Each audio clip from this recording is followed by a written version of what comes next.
And War Cabinet Minister Benny Gantz spoke with U.S. Secretary of State Antony Blinken and reportedly told him that Israel will need to remove the threat posed by Hezbollah along the northern border with Lebanon. The warning came amid another day of heavy cross-border exchanges. ILTV's Devo Klein has the report. Since October 7th, Israel and Hezbollah have been exchanging daily, deadly cross-border fire.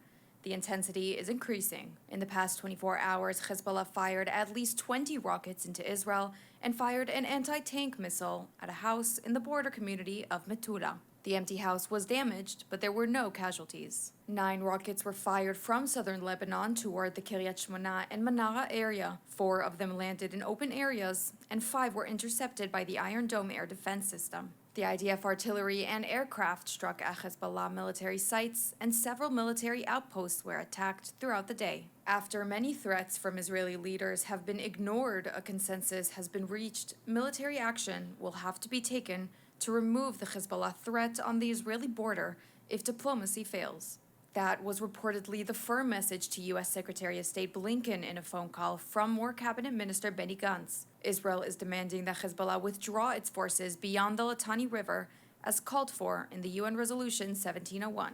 Reports from Lebanon say that Hezbollah would agree to withdraw, but with conditions that include a series of border adjustments and Israeli forces moving south to Haifa. Meanwhile, the alleged IDF use of phosphorus bombs in an illegal way in Lebanon was dismissed by both Israel and U.S. officials. סיפור של הזרחן שהופעל בלבנון. אנחנו פועלים בצורה אחת ברורה, באופן חוקי ועל פי הדין הבינלאומי. כך אנחנו פועלים, כך אנחנו מפעילים את הכוח גם בצפון וגם בדרום, וכך נמשיך לפעול.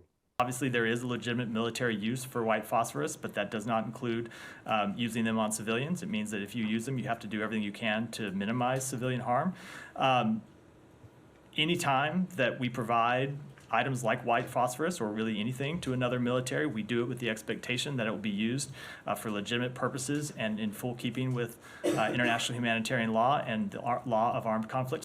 Hezbollah is now complaining that the IDF has been escalating attacks deeper into Lebanon. IDF Chief Halevi signaled that there is indeed a change in policy, saying, "We understand that this must end with a very clear change in the current situation."